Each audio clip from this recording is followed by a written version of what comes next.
किस तरीके से आयन्स यहाँ बनाते हैं और उन आयन्स में क्या बॉन्ड ऑर्डर होगा, उसका मैग्नेटिक कैरेक्टर क्या होगा, और उन्हें थोड़ा कंपैरिजन करेंगे उनके बॉन्ड लेंथ, उनकी बॉन्ड एनर्जी का। ठीक है, आइए समझते हैं। देखो बेटा, यहाँ पर क्या है कि ये पाई स्टार 2px और पाई स्टार 2py में एक एक इलेक्ट्रॉन है, यहाँ 1 इलेक्ट्रॉन यहाँ प्रेजेंट है। तो उसको हम ऐसे यहाँ पर लिख सकते हैं, ध्यान दीजिएगा, pi star 2px and pi star 2py। ठीक है, यहाँ पे देखिए एक एक इलेक्ट्रॉन यहाँ पे प्रेजेंट है, ये एक एक इलेक्ट्रॉन यहाँ पर प्रेजेंट है।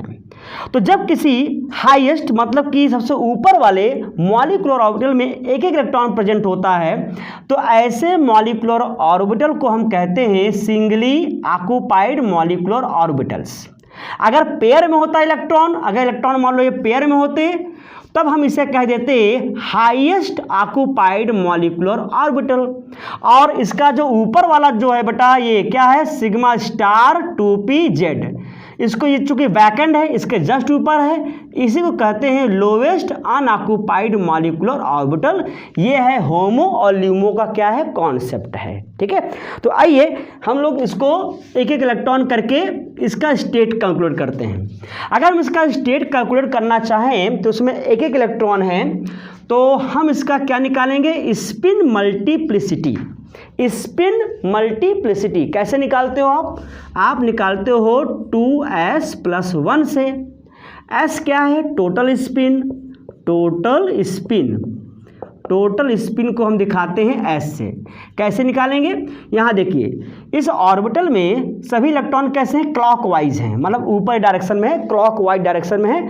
तो इसकी स्पिन क्या हो जाएगी, +½ एंड +½ ये स्पिन है बेटा, ये बॉन्ड नहीं है, ये स्पिन है। तो इसका स्पिन क्या आ जाएगा, 1 आ जाएगा। अब इसकी वैल्यू यहाँ रख दीजिए, तो स्पिन मल्टीप्लिसिटी क्या आ जाएगी, 2 × 1 + 1, तो ये क्या आ गया, 3 आ गया। यानी कि ये क्या हो गया बेटा, ट्रिपलेट स्टेट। कौन सा स्टेट है, ट्रिपलेट स्टेट। तो ट्रिपलेट स्टेट ही क्या होता है, मोर स्टेबल स्टेट होता है, इसको याद रखिएगा। मोर स्टेबल स्टेट क्या होती है, इसकी ट्रिपलेट स्टेट होती है।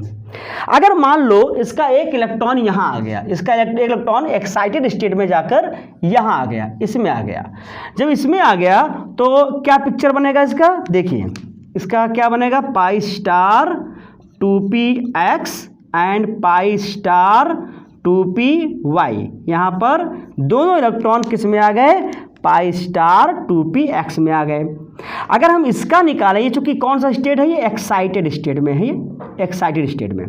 तो अगर यहाँ पर इसका स्पिन मल्टीप्लिसिटी कैलकुलेट करें तो देखो 2s+1, चूंकि अब इसमें दोनों इलेक्ट्रॉन आ गए हैं, तो ये स्टेट क्या होती है, ये क्या हो जाएगा बेटा, चूंकि 2 इलेक्ट्रॉन आ गए हैं इसमें मॉलिक्यूलर ऑर्बिटल में, एंटी बॉन्डिंग मॉलिक्यूलर ऑर्बिटल में, तो इसे हम कहेंगे, इसे कहेंगे हाईएस्ट ऑक्युपाइड मॉलिक्यूलर ऑर्बिटल। और ये क्या हो जाएगा बेटा, लोवेस्ट अनऑक्युपाइड मॉलिक्यूलर ऑर्बिटल।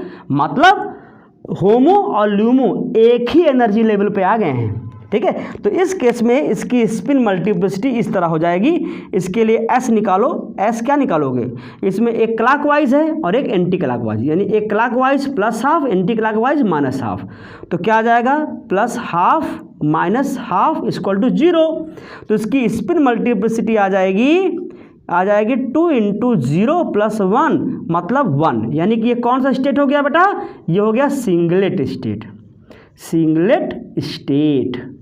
ठीक, और सिंगलेट स्टेट कैसा होता है, ये लेस स्टेबल होता है, इसको याद रखिएगा।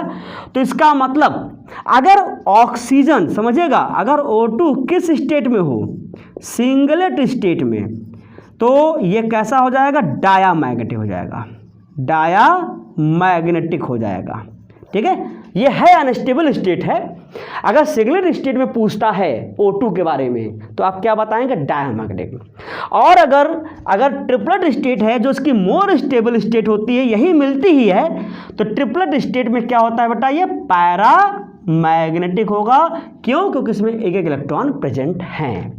तो आई थिंक आपको ये चीज़ें समझ में आ गया, इसके स्टेट के बारे में क्लियर हो गया। अगर ऑक्सीजन मॉलिक्यूल को, O2 मॉलिक्यूल को अगर एसिड बेस बिहेवियर दिखाना हो, यानी कि इलेक्ट्रॉन का जोड़ा, इलेक्ट्रॉन पेयर देना हो या इलेक्ट्रॉन पेयर लेना हो तो ये सिंगलेट स्टेट से ही करेगा। मतलब सिंगलेट स्टेट में देखो यहाँ इलेक्ट्रॉन का क्या है, पेयर है, तो यहाँ पे ये इलेक्ट्रॉन पेयर डोनेट कर सकता है, डोनेट करेगा तो बेसिक नेचर शो करेगा। और यहाँ देखो खाली ऑर्बिटल है, ल्यूमो है, तो ल्यूमो में अगर ये इलेक्ट्रॉन पेयर अगर लेना चाहे, यानी यहाँ से ये लेना चाहे, तो इस केस में क्या हो जाएगा, ये आपका एसिड की तरह बिहेव करेगा। इलेक्ट्रॉन पेयर देना बेस, इलेक्ट्रॉन पेयर लेना एसिड, यानी कि इलेक्ट्रॉन पेयर का लेना देना इसके सिंगलेट स्टेट से हो जाएगा। और अगर इसको आयन बनाना हो तो मोर स्टेबल स्टेट से चलना पड़ेगा। अगर मान लो ऑक्सीजन को O2 प्लस बनाना हो तो O2 प्लस कैसे बनेगा, इसके जो ट्रिपलेट स्टेट है उससे एक इलेक्ट्रॉन हटा दीजिए तो कितने हो जाएंगे, यहाँ 15 इलेक्ट्रॉन हो जाएंगे, 15 इलेक्ट्रॉन हो जाएंगे, तो ये क्या बन जाएगा, पॉजिटिव। अगर O2 को क्या बनाना हो बेटा, नेगेटिव बनाना हो तो क्या करेंगे, इसमें तो इलेक्ट्रॉन प्रेजेंट है ही है, एक इलेक्ट्रॉन और ले लिया तो वो कहाँ जाएगा, आपका यहाँ आ जाएगा। तो इस तरह से ये हो जाएगा, किसके लिए, O2 माइनस के लिए हो जाएगा, डायग्राम बन जाएगा तुरंत। कभी भी ऐसा मत करिएगा कि ये ऑक्सीजन है और ये ऑक्सीजन माइनस है, ये मिलकर क्या बनाएगा, O2 माइनस बनाएगा, ऐसा मत करिएगा, क्योंकि हम इलेक्ट्रॉन का लेना देना, आयन को बनाना मॉलिक्यूल में करते हैं, एटम में नहीं करते। ठीक है, कुछ लोग ऐसा पढ़ाते हैं और बच्चे भी कुछ जानते हैं, तो बेटा आप अपना जो कॉन्सेप्ट है करेक्ट करिए।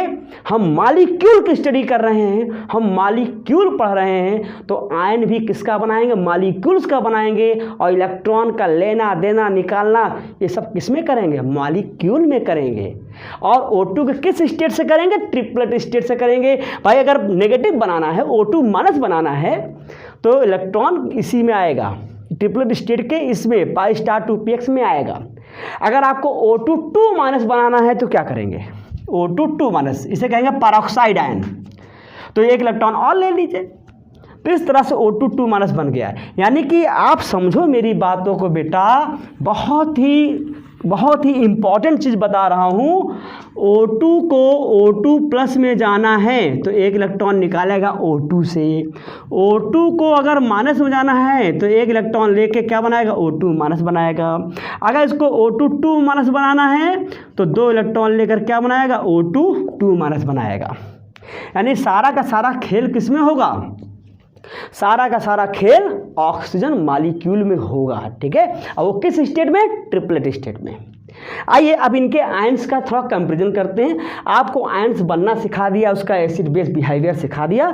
अब देखते हैं आयंस के उसके बॉन्ड ऑर्डर का कंपैरिजन करते हैं, उसके बॉन्ड लेंथ और उसका मैग्नेटिक नेचर को। तो आई होप आपको क्लियर हो गया, इसको नोट डाउन कर लीजिए। ठीक है, इसका स्क्रीनशॉट ले लीजिएगा आप लोग। अब देखते हैं इसके आयंस के बारे में, बस थोड़ा सा और। तो सारी चीज़ें मैंने देखो बेटा एक्सप्लेन कर दिया, ऑक्सीजन के एक एक चीज़ को मैंने आपको बताया है। इसी तरीके से ही आप कॉन्सेप्ट बना के आगे बढ़िएगा, कभी भी कोई क्वेश्चन आए आप उसको आसानी से कर लोगे। देखिए मैं यहाँ पर लिख रहा हूँ इसके आयंस, O2 तो हो ही गया, यहाँ O2 लिख दे रहा हूँ, O2 लिख दिया। अब O2 प्लस और फिर क्या लिख दिया, O2 माइनस, पर ये सुपर ऑक्साइड है, और ये O2 माइनस ये पैरोक्साइड होता है। अब देखो इसके number of electron, total number of electron बताने, इसमें तो हो गया O2 में 16।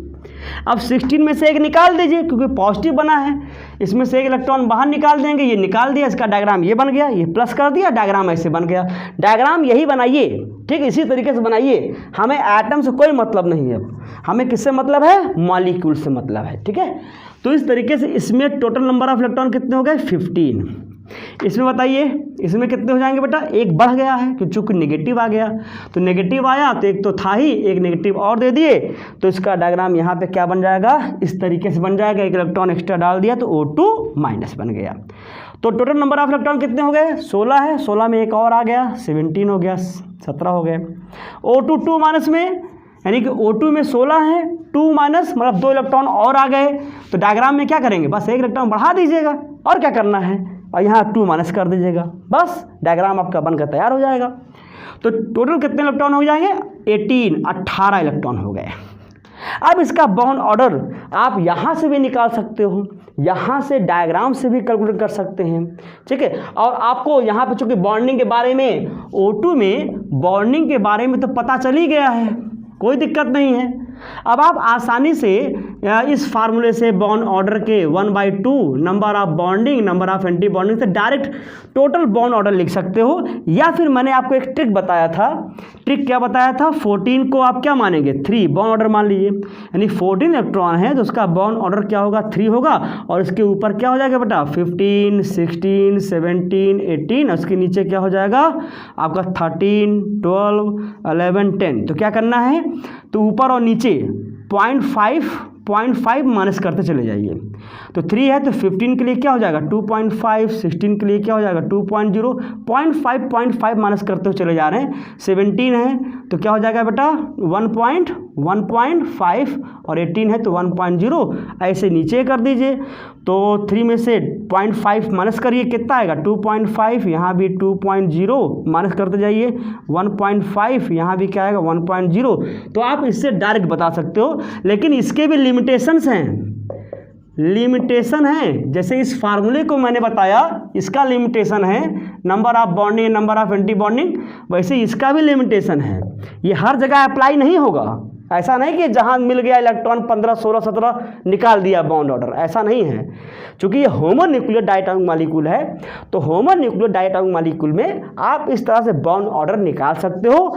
आप बॉन्डिंग को पता करना हो तो डायग्राम में आना पड़ेगा, डायग्राम ही एक्सप्लेन करेगा, जैसे मैंने ऑक्सीजन में एक्सप्लेन किया, ठीक है। तो अब निकाल लो इसका डायरेक्ट बॉन्ड ऑर्डर, कोई दिक्कत नहीं। 16 है तो कितना हो जाएगा 2, 15 है तो बेटा क्या हो गया 2.5, इसका हो जाएगा 2.5, 17 है तो क्या हो जाएगा 1.5, और 18 है तो क्या हो जाएगा आपका 18 है तो आपका हो जाएगा 1.0, ठीक है। ये तो हो गया पैरामैग्नेटिक, ठीक है। O2 प्लस इस डायग्राम से देख लीजिए, पहले हम यहाँ पर O2 का बना लेते हैं, फिर O2 प्लस में एक इलेक्ट्रॉन हटा दीजिए, तो अब यहाँ पे कितने हो जाएंगे 15 इलेक्ट्रॉन हो गए। देखो 2 ये 2 2 4 4 5 6 7 8 9 10 11 12 13 14 15, ठीक है। तो ये भी क्या हो जाएगा बेटा पैरामैग्नेटिक हो जाएगा, पैरामैग्नेटिक हो जाएगा। O2 2 माइनस, यानी कि एक यहाँ पर O2 में तो था ही पूरे 16 इलेक्ट्रॉन, एक इलेक्ट्रॉन और ले लिया, तब पर भी यहाँ पे क्या बचा, एक इलेक्ट्रॉन अनपेयर्ड बचा, तो ये भी क्या हो जाएगा पैरामैग्नेटिक हो जाएगा। O2 2 माइनस में एक इलेक्ट्रॉन और ले लिया तो ये भी फिलअप हो गया, सभी इलेक्ट्रॉन पेयर्ड हो गए, सभी इलेक्ट्रॉन जोड़े में हो गए, तो ये क्या हो जाएगा डायामैग्नेटिक हो जाएगा। तो इस तरीके से आपने इनमें कंपैरिजन कर लिया, इसके बॉन्ड ऑर्डर और इसके मैग्नेटिक कैरेक्टर को आपने एक्सप्लेन किया। अच्छा, आपको पता है बॉन्ड लेंथ क्या होता है बेटा, bond length is inversely proportional to क्या होता है बॉन्ड ऑर्डर, यानी कि अगर आप बॉन्ड लेंथ में कंपैरिजन करना चाहें तो आप बॉन्ड ऑर्डर की हेल्प से कर सकते हो, बॉन्ड ऑर्डर की हेल्प से आप इनका ऑर्डर लिख सकते हो। अगर हम यहाँ पे करना चाहें इंक्रीजिंग बॉन्ड लेंथ, क्या लिखना चाहें, यहाँ लिख दे रहा हूँ इंक्रीजिंग बॉन्ड लेंथ, तो क्या करना पड़ेगा, जिसका बॉन्ड लेंथ ज़्यादा होगा उसको सबसे राइट में लिख दीजिए, ठीक है, इधर साइड लिख दीजिए। तो बॉन्ड ऑर्डर जिसका कम होगा उसका बॉन्ड लेंथ भी ज़्यादा होगा। तो बॉन्ड ऑर्डर यहाँ किसका कम है 1 है, तो इसकी बॉन्ड लेंथ सबसे ज़्यादा होगी O2 2 माइनस। फिर उसके बाद किसका नंबर आएगा 1.5 O2 माइनस की, फिर किसका नंबर आएगा O2 की, और सबसे कम बॉन्ड लेंथ किसकी होगी O2 प्लस की। तो इस तरीके से ये ऑर्डर क्या है इंक्रीजिंग ऑर्डर, तो इंक्रीजिंग ऑर्डर इस तरह लिख सकते हैं आप, इस तरह बता दीजिए कि यहाँ पे इंक्रीजिंग बॉन्ड लेंथ है। ऐसे बहुत से आप कंपैरिजन कर सकते हो। आप आयोनाइजेशन पोटेंशियल भी बता सकते हो, कैसे देखो, पहले मैं O2 का बना दूँ, यहाँ O2 का मैं बना दे रहा हूँ एक एक इलेक्ट्रॉन भर के, आयोनाइजेशन पोटेंशियल या आयोनाइजेशन एनर्जी आप कंपैरिजन कर सकते हो, इसमें कोई दिक्कत नहीं। ये जो डायग्राम है बहुत कुछ एक्सप्लेन करता है। अब आपसे पूछ लिया बेटा कि ऑक्सीजन और O2 में किसका आयोनाइजेशन पोटेंशियल ज़्यादा है, किसका आयोनाइजेशन एनर्जी ज़्यादा है, आयोनाइजेशन पोटेंशियल बोलो या आयोनाइजेशन एनर्जी बोलिए। तो आप देखो ये है एटम का, ये किसका है एटम का, और ये किसका है मॉलिक्यूल का, यानी कि ये किसका है बेटा, ये इलेक्ट्रॉनिक कॉन्फिगरेशन किसका है ऑक्सीजन का, और ये किसका है O2 का। अब ये देखो एनर्जी ऑर्डर है। अब आप बताइए इस एनर्जी ऑर्डर में कौन सा किसका इलेक्ट्रॉन ऊपर है, इसका इलेक्ट्रॉन ऊपर है, O2 का इलेक्ट्रॉन ऊपर है। तो इस इलेक्ट्रॉन को निकालने में हमें एनर्जी कम देनी पड़ेगी, एनर्जी कम देनी पड़ेगी, और इसके इलेक्ट्रॉन को निकालने के लिए एनर्जी क्या देनी पड़ेगी, ज़्यादा देनी पड़ेगी, क्योंकि इसका एनर्जी लेवल नीचे है और इसका एनर्जी लेवल क्या है ऊपर है। तो इसीलिए इसका आयोनाइजेशन पोटेंशियल ऑक्सीजन का आयोनाइजेशन पोटेंशियल O2 से क्या है ज़्यादा है। ऐसे आप सभी का कंपैरिजन करके बता सकते हो, ठीक है। तो आई होप O2 के बारे में बहुत कुछ चीज़ें आपने सीखा, बहुत से इसका कॉन्सेप्ट आपने क्लियर किया, और एक्चुअल में बेटा यही होता है। आप डायग्राम एक ही डायग्राम लेके, अब मैंने जैसे यहाँ समझाया, आप अलग अलग सबका डायग्राम बनाइए, प्रैक्टिस करिए और सही चीज़ों को समझिए, करेक्ट चीज़ों को समझिए, ठीक है। तो आई होप आपको चीज़ें समझ में आ गई, आप लोग अच्छे से तैयार करिए, ठीक है। अब देखते हैं थोड़ा F2 मॉलिक्यूल के बारे में, और फिर नियॉन मॉलिक्यूल्स आसान है, उसमें तो बिल्कुल वो मॉलिक्यूल बनेगा ही नहीं नियॉन मॉलिक्यूल का। क्यों नहीं बनता, बस 2 मिनट में आपको क्लियर हो जाएगा। देखते हैं F2 मॉलिक्यूल।